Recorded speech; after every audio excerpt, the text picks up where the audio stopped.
हैं different modulus of elasticity. तो इसको समझने के लिए पहले हम समझेंगे Hooke's law. Modulus of elasticity समझने के लिए hooks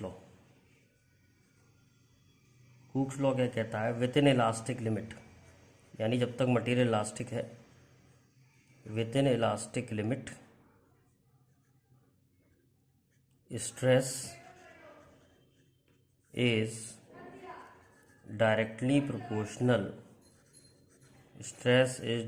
proportional to strain। Elastic limit के अंदर स्ट्रेस जो है स्ट्रेन के प्रोपोर्शन होता है। तो stress is directly proportional to strain. जितना ज़्यादा स्ट्रेस लगाओगे उतना ज़्यादा स्ट्रेन होगा। तो हमें बताया हुक ने, ratio of stress and strain is constant. Ratio of stress and strain is constant and is equal to modulus of elasticity. Modulus of elasticity. तो स्ट्रेस अपॉन स्ट्रेन एक कांस्टेंट आता है और इस कांस्टेंट को हम बोलते हैं मॉडुलस ऑफ इलास्टिसिटी। तो स्ट्रेस और स्ट्रेन का अगर हम ग्राफ बनाएंगे, स्ट्रेस और स्ट्रेन का ग्राफ बनाएंगे तो स्ट्रेट लाइन आएगा। तो ये हुक्स लॉ को शो कर रहा है। और इसका जो स्लोप होगा वो स्ट्रेस अपॉन स्ट्रेन को बताएगा tan थीटा, यानी कि मॉडुलस ऑफ इलास्टिसिटी को बताएगा। Modulus of elasticity. तो इसने बताया, हुक्स ने बताया कि इलास्टिक लिमिट के अंदर स्ट्रेस और स्ट्रेन प्रोपोर्शन होते हैं, डायरेक्टली प्रोपोर्शन होता है स्ट्रेस स्ट्रेन के। और ratio of stress and strain हमेशा एक कांस्टेंट आता है और इस कांस्टेंट को हम कहते हैं मॉडुलस ऑफ इलास्टिसिटी। अब मॉडुलस ऑफ इलास्टिसिटी तुम्हारे 3 प्रकार के होते हैं। तो सबसे पहले एक एक करके समझते हैं। सबसे पहले समझते हैं यंग मॉडुलस क्या होता है। Young modulus.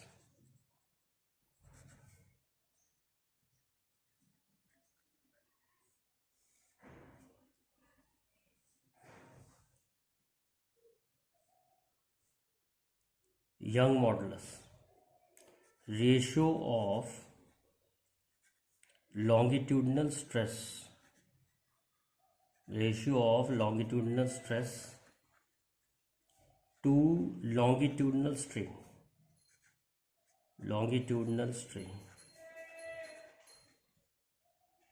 is constant and is equal to young modulus।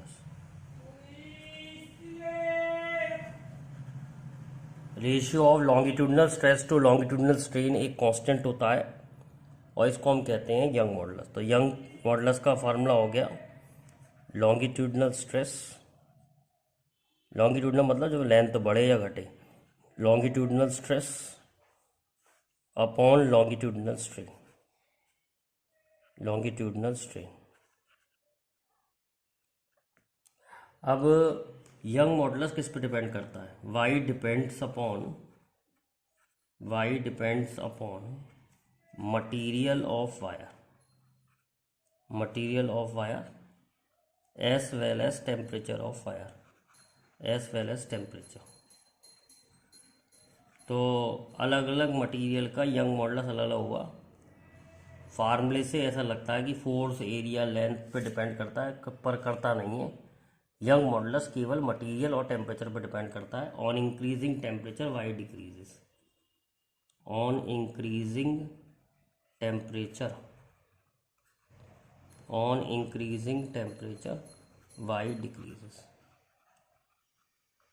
मान लो एक वायर है या रॉड है, आपने उस पर फोर्स लगाई, उसका क्रॉस सेक्शन एरिया ए दिया है, तो यंग मॉडुलस कैसे निकालेंगे? एफ अपॉन ए तो हो गया स्ट्रेस, और change in length upon original length हो गया स्ट्रेन, लॉन्गिट्यूडनल स्ट्रेन। तो यंग मॉडुलस का फॉर्मूला आ रहा है F upon A L upon del L. This is the formula you have to apply in numerical. Young modulus की unit newton per metre square ही होगी, क्योंकि स्ट्रेन की कोई यूनिट नहीं होती। एक और केस में यंग मॉडुलस निकालते हैं।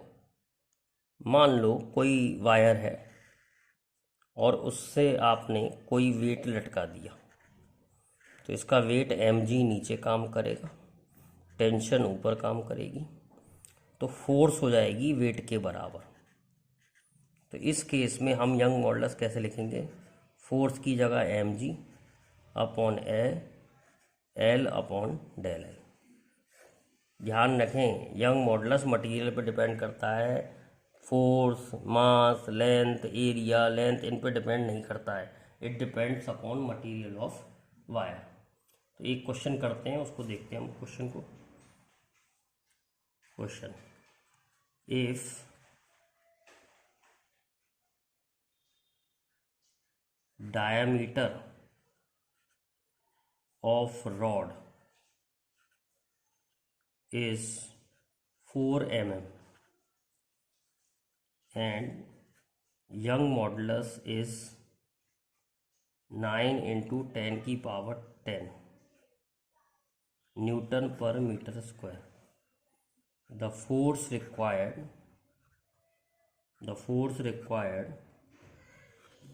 to produce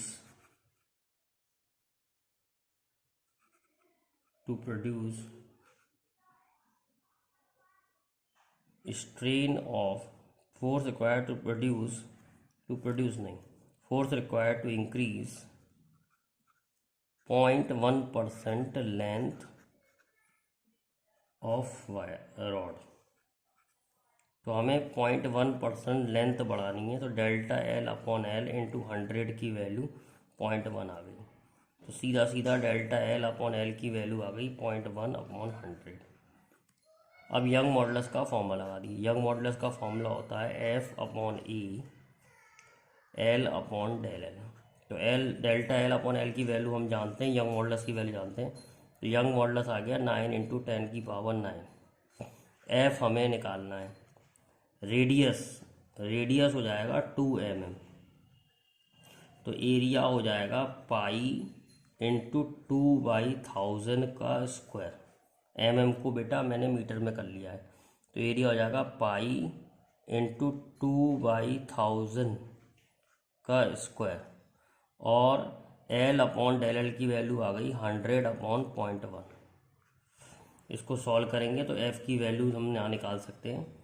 f की वैल्यू आएगी 9 4 36, 360 पाई, ये आंसर आ जाएगा न्यूटन।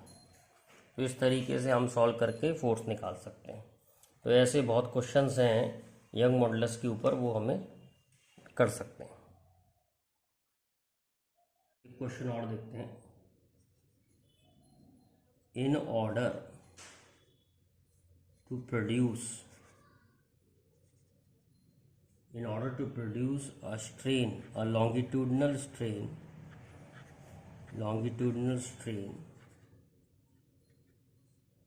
of 2 into 10 की पावर -4, a stress of 2.5 10 की power 7 newton per metre square is required. Calculate young modulus of material.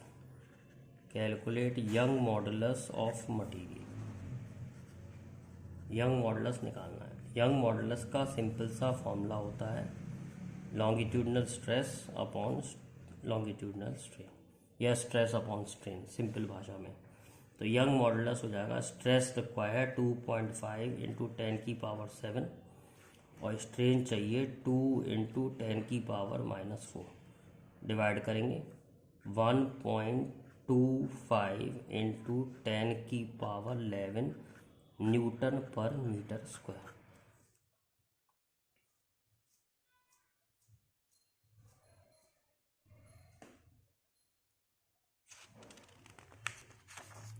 एक क्वेश्चन और देखते हैं यंग मॉडल्स का। क्वेश्चन देखिए, the area of cross section of wire is 0.5 centimetre square. What is the force required to double length of wire? Young modulus of wire is 2 into 10 की power 11 Newton per metre square. देखो पहले length है L, बाद में length हो गई 2L, तो change in length हो गया L. अब यंग मॉडुलस का फॉर्मूला लगा दो, F upon E L upon del L. तो यंग मॉडुलस है 2 इंटू 10 की पावर 11. फोर्स हमें निकालनी है. एरिया है 0.5 सेंटीमीटर स्क्वायर को मीटर स्क्वायर में कर लिया, और लेंथ की जगह L और डेल L की जगह L. तो F की वैल्यू आ रही है 2 इंटू 0.5 10 की पावर 4 इंटू 10 की power 11.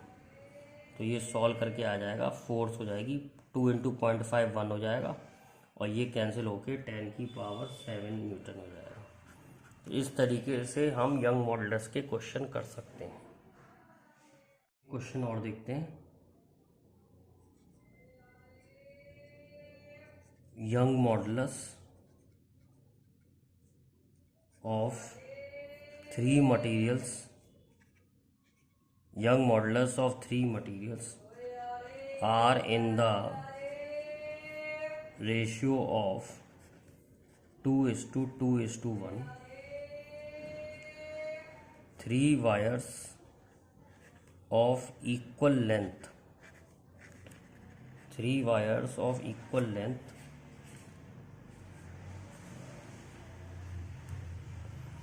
have cross section area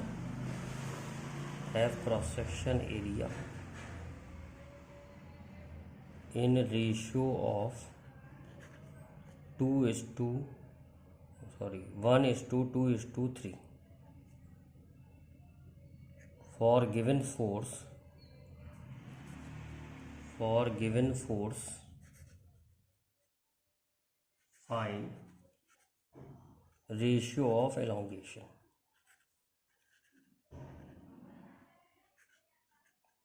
elongation मतलब इंक्रीज इन लेंथ का रेशियो पूछ रहा है. तो बहुत सिंपल है, पहले यंग मॉडुलस का फॉर्मूला लगा लिया, F upon E L upon del L. अब फोर्स सेम है, लेंथ सेम है, तो हम कह सकते हैं delta L is inversely proportional to Young modulus into area. तो delta L1 delta L2 delta L3. पहले वाले का यंग मॉडुलस है 2 और 2y और वही एरिया है A. दूसरे वाले का यंग मॉडुलस है 2y और एरिया है 2A. तीसरे वाले का यंग मॉडुलस है y और एरिया है 3A. ये हमने रेशियो निकाल लिया. तो ये सॉल्व करके y और ये तो कैंसिल हो जाएगा, इसे सॉल्व करके आएगा 1/2 रेशियो 1/4 रेशियो 1/3. तो इसे सॉल्व करेंगे तो ये आ जाएगा 6:,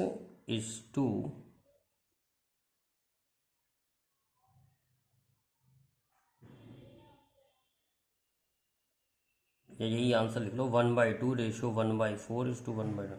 चाहो तो आप एलसीएम ले सकते हो. 4 3 = 12, 2 6 = 12, 4 3 = 12, 3 4 = 12. तो इसका आंसर आ जाएगा 6:3:4. अब देखिए बल्क मॉडुलस. बल्क मॉडुलस को आप B और K दोनों से लिख सकते हैं. क्या होता है? Ratio of normal stress, ratio of normal stress to volume strain is called bulk modulus.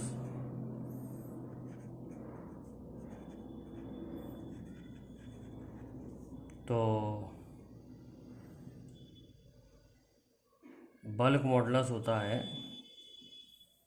Normal stress to volume strain. तो नॉर्मल स्ट्रेस को हम यहाँ पर चेंज इन प्रेशर भी लिख सकते हैं, और वॉल्यूम स्ट्रेन को change in volume upon negative sign इसलिए लगाया है क्योंकि जैसे ही हम प्रेशर लगाएंगे किसी चीज़ पर, प्रेशर लगाएंगे हम, तो उसका वॉल्यूम कम हो जाएगा। वॉल्यूम कम हो जाएगा तो डेल्टा वी की वैल्यू नेगेटिव आएगी, तो इससे बल्क मॉडुलस नेगेटिव आएगा। तो बल्क मॉडुलस कभी भी नेगेटिव नहीं होता, तो नेगेटिव साइन इसको एडजस्ट करने के लिए लगा दिया कि बल्क मॉडुलस की वैल्यू पॉजिटिव आनी चाहिए। अगर प्रेशर लगाने पे वॉल्यूम बढ़े तो माइनस साइन नहीं लगाएंगे, अगर प्रेशर बढ़ाने पे वॉल्यूम कम हो तो माइनस साइन लगाएंगे। Negative sign indicate with increase in pressure,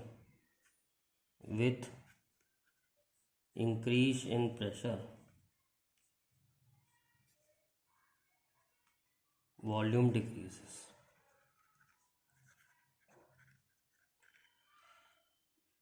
जैसे आप किसी चीज़ को पानी के अंदर ले जाएं h डेप्थ पर, तो बेटा इंक्रीज इन प्रेशर की जगह हम HDG भी लिख सकते हैं, minus delta V upon V। तो प्रेशर का चेंज इन प्रेशर का फॉर्मूला HDG भी होता है, जिसमें H होती है डेप्थ, कितनी गहराई पे ले गए, D होती है डेंसिटी ऑफ लिक्विड या वाटर, अगर वाटर हो तो वाटर, और G होती है ग्रेविटी। तो ये वाला फार्मूला भी काम आता है बल्क मॉडुलस का।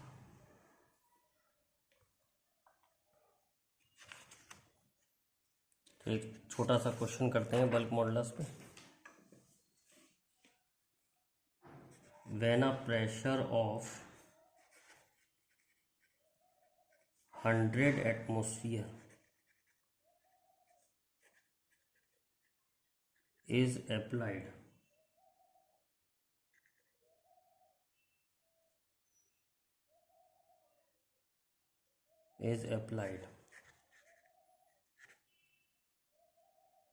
on a ball,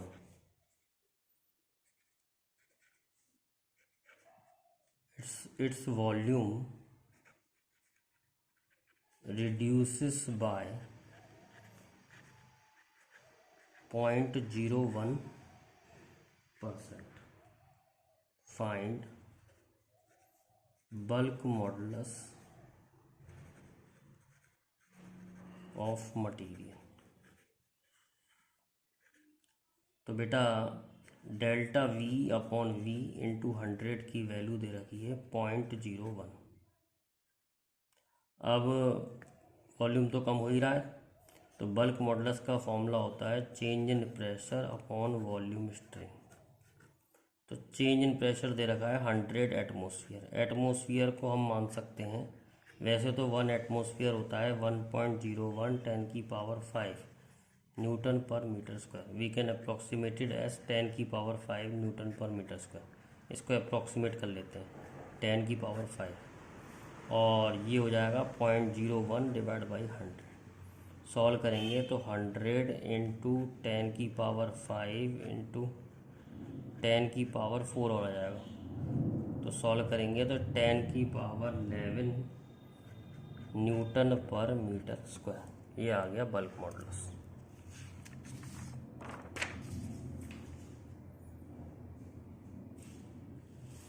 अब देखते हैं कंप्रेसिबिलिटी।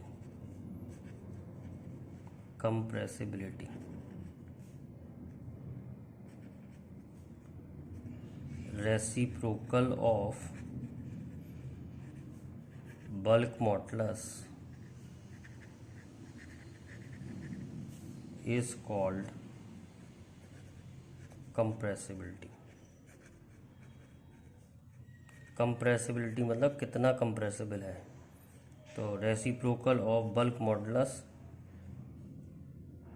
Is called compressibility. तो कंप्रेसिबिलिटी का जो बल्क मॉडुलस का तो न्यूटन पर मीटर स्क्वायर आता है, तो कंप्रेसिबिलिटी का मीटर स्क्वायर पर न्यूटन यूनिट हो जाएगा। तो एक क्वेश्चन करते हैं हम, बल्क मॉडुलस का एक क्वेश्चन और करते हैं।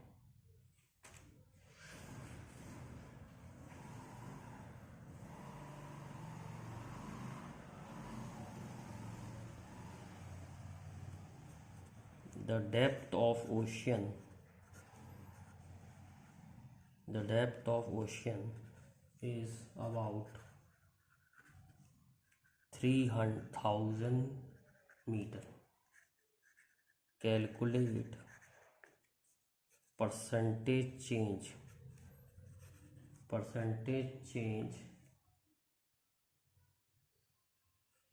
in volume of water at the bottom of ocean।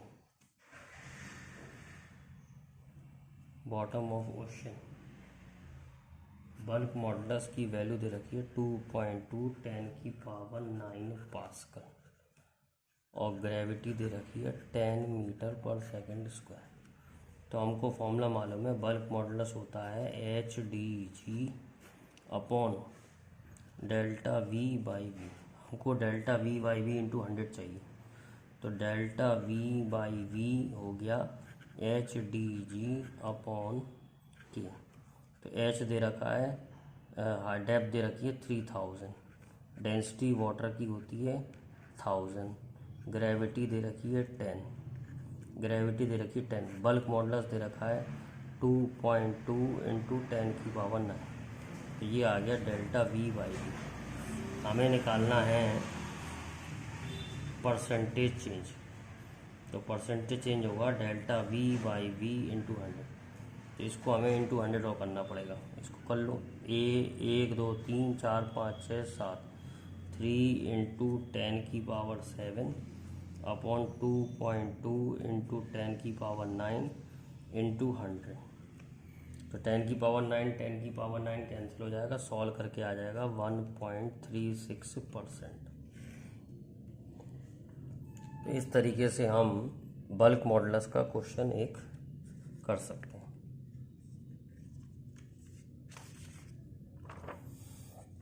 अब देखते हैं नेक्स्ट मॉडुलस, देखते हैं शियर मॉडुलस। शियर मॉडुलस का एक और नाम है modulus of rigidity.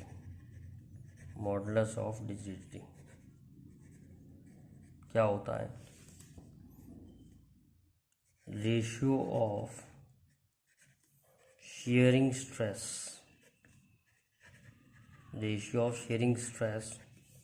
to shearing strain is called shear modulus। Sharing stress और शेयरिंग स्ट्रेन का जो रेशियो होता है उसे शेयर मॉडुलस कहते हैं, ईटा से लिखते हैं, मॉडुलस ऑफ रिजिडिटी भी कहते हैं। तो मॉडुलस ऑफ रिजिडिटी हो गया sharing stress upon sharing strain. अब देखिए, इसमें जो फोर्स होती है वो टेंजेंशियल होती है, ध्यान रखें। जैसे मैंने इस फेस पर फोर्स लगाई F, तो इसका एरिया लेना पड़ता है हमें। और मान लो एज जो है X डिस्प्लेस हो गया और L लेंथ ऑफ एज है, तो शेयरिंग स्ट्रेस होगा टेंजेंशियल फोर्स अपॉन एरिया और शेयरिंग स्ट्रेन होगा X अपॉन L। ये ईटा का फॉर्मूला है, F upon A L by X। X है डिस्प्लेसमेंट ऑफ एज, X है displacement of as.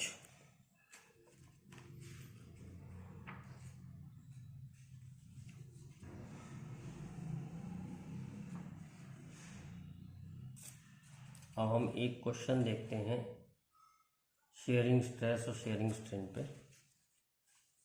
Sharing stress और शेयरिंग स्ट्रेन पे एक क्वेश्चन देखते हैं।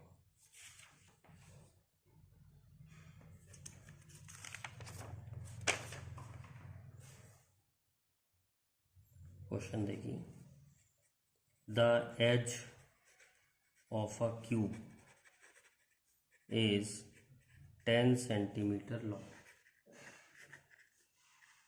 One face of a cube is firmly मतलब strongly attached to wall, and a mass of 100 kilogram is applied. 100 kilogram is suspended to opposite face.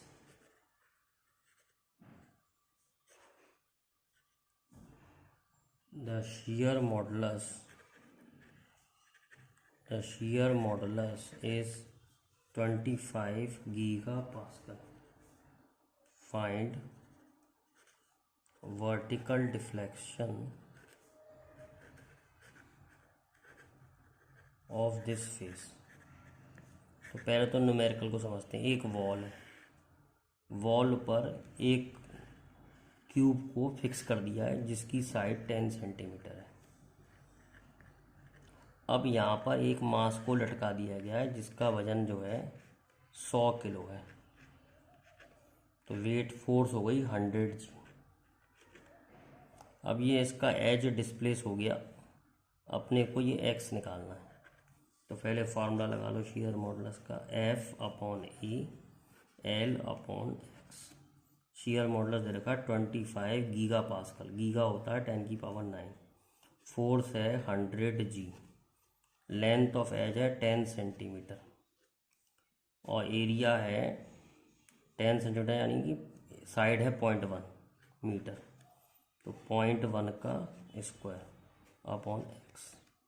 हमें को क्या निकालना है? हमारे को निकालना है एक्स। तो एक्स आ जाएगा 100 इंटू 10 अपॉन 100 इंटू 0.1 का स्क्वायर करेंगे तो 0.1 इंटू 0.1 इंटू 25 इंटू 10 की power 9। If we solve this we will get 4 into 10 की power -7 metre. This is the answer. तो आप लोगों को मुझे लगता है अच्छी तरह समझ में आया होगा।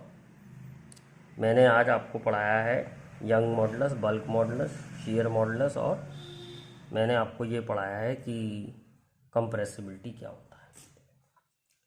अब ध्यान रखें, यंग मॉडुलस में लेंथ चेंज होती है।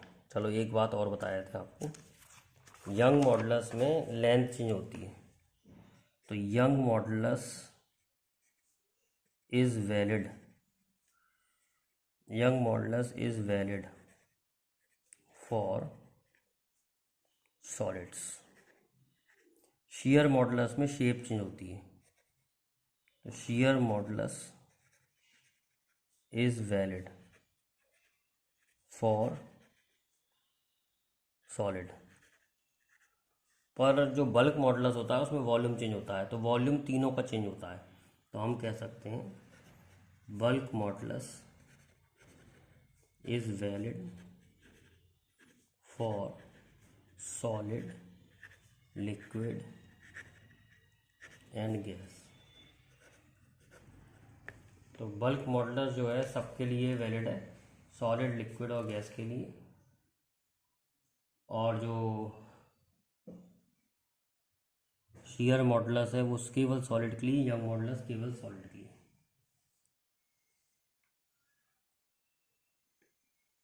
अब एक और बात बड़ी इंपॉर्टेंट यहाँ बताते हैं, for perfectly rigid body rigid body young modulus infinite आएगा, बल्क मॉडुलस इनफाइनाइट आएगा